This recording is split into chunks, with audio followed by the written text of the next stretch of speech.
আজকে সকাল সকাল রেডি হয়ে আমরা চলে গিয়েছিলাম চাকলাতে। এদিক থেকে আমি, অরিন্দম, মা, আর ওদিক থেকে মিতাদি, পিসি আর মধ্যমগ্রামের কাকিমা, আমরা সবাই মিলে আজকে গিয়েছিলাম চাকলায়। যাওয়ার উদ্দেশ্য ছিল মিহিরানির যে 18 মাসের চুলটা কেটেছিলাম ওটা দিতে যাওয়া।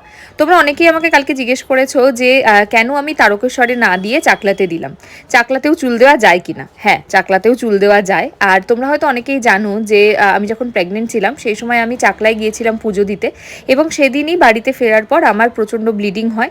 আর তারপর থেকে আমার প্রেগনেন্সি জার্নিটা একদমই স্মুথ ছিল না, কমপ্লিকেটেডই ছিল।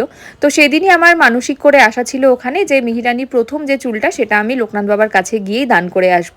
তো সেই জন্যই ওখানে যাওয়া এবং লোকনাথ বাবার কাছেই দান করে আসা। যাই হোক, পুজো দেওয়া, মিহিরানির চুল দেওয়া সবই হয়ে গেছে। এরপর বসে পড়েছি ভোগ খেতে। আর ওখানে গিয়ে তোমাদের মতন ভালোবাসার মানুষের সাথে কিন্তু মিহিরানির আবার দেখা হয়ে গেছিল। যাই হোক, কালকে সারাদিনটা বেশ ভালোই কাটে গেল চাকলাতে।